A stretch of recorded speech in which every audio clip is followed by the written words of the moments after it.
What up, fam? Agent O here with another action figure review, and today I'm going to be reviewing the Transformers Generations Fall of Cybertron Jazz figure. Now, Jazz is my favorite character, and he holds a high place near and dear to my heart when it comes to Transformers. The other character I would have to say would be a close first, or a tie for first would be Grimlock, but I'll get to all that when that figure comes out and I end up probably getting it because I like Grimlock that much. Anyway, back to Jazz. When I first saw the concept art in the Fall of Cybertron game for Jazz, I was like, yo, this concept art is cool. It makes Jazz look cool. It when you see the concept art, it makes you think immediately. It makes me anyway think of Jazz's little catchphrase motto thing, which is, do it with style or don't bother doing it. His both his vehicle mode and his robot mode just look very stylish and very I don't know, just very sleek. Especially the vehicle mode is like sleek and aerodynamic, and it looks like you would just really peel out and just leave everybody in the dust. So when I saw that, I was like, yo, if Hasbro makes a figure out of this based on this concept design, I'm gonna snatch that up. And when they didn't, I was kind of heartbroken, but I was still like, yo, I hope they do it when the next game comes out. And when I heard about the next game and I heard details about how Jazz is going to play a bigger role in the game and he's going to have levels specifically based around him, I was like, yo, that's great. Now they can really, put their foot forward and make a really slick vehicle, or I'm sorry, action figure, based on this concept design. And when I heard they were going to do it, I was like, yo, great. I'm snatching it up. They already got my money, basically. That whole take my money meme thing, whatever, that bullshit. But when I saw the pictures, when they finally released the pictures online, and I saw what the figure looked like, I was like, yo, man, that figure doesn't do the concept design and the character model justice at all. It looks shitty.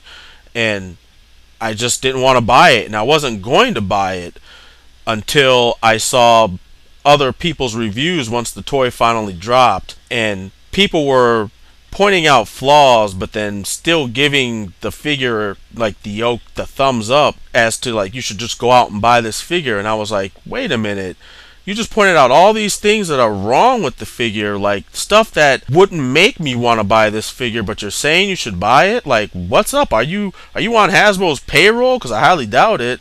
Why are you letting really bad things slide about this figure? What kind of critique is this? So I was like, man, I'm just gonna go out, I'm gonna buy this figure, waste my money and buy this figure, and do a real review on it, and point out the things that are wrong, point out some of the things that I didn't even notice, that I didn't see other reviewers point out, that's obviously wrong with it, and give you a for real review about this, because that's what you're supposed to do when you review a figure, or when you critique anything. When you give constructive criticism on anything, you're supposed to tell people what's wrong with it along with what's good, not just point out things that are wrong but then not really say they're wrong. That doesn't help anyone, and it definitely doesn't help you, the consumer. So I'm going to start off right off with all the pros about this figure that I liked, which aren't really a whole lot, but I don't know, we'll get started anyway. First thing I'm going to talk about is the head sculpt of this Jazz figure. The head sculpt is about as accurate as you're going to get to the concept art and the character model that's in the game. It looks really good. There's actually a lot of little detail in there that I was surprised that they were able to cram that much detail, because the head is kind of small, especially compared to the Generations Classics Jazz figure. The head of the Classics figure is actually a little larger than the Fall of Cybertron Jazz figure's head. Aside from that, the only other thing that I really like about this figure is the vehicle mode. They got it as close as you could possibly get to recreating the look of how he looks in vehicle mode in the game, and based off of the concept art.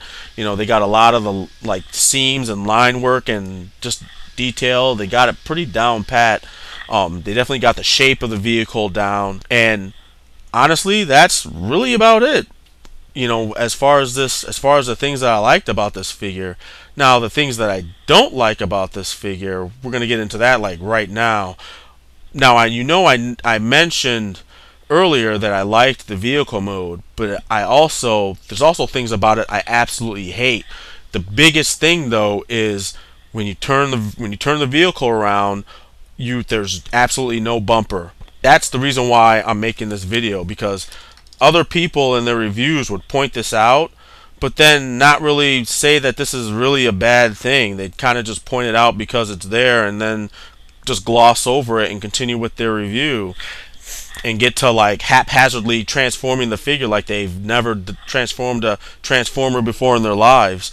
So I can't believe that people would just give this an okay or just give it a pass. I mean, it has no bumper.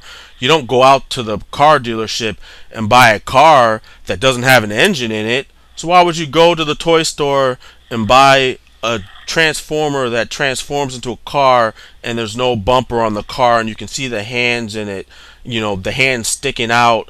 It totally breaks the illusion of this robot in disguise when you're seeing robot parts where you shouldn't be seeing robot parts. I mean, are you gonna go out and you're gonna meet a girl and you're gonna get her back to your house and you're gonna undress her, and where you thought there was a sheath, there's actually a sword? And I mean, it's not just a sword, it's Excalibur's in her pants.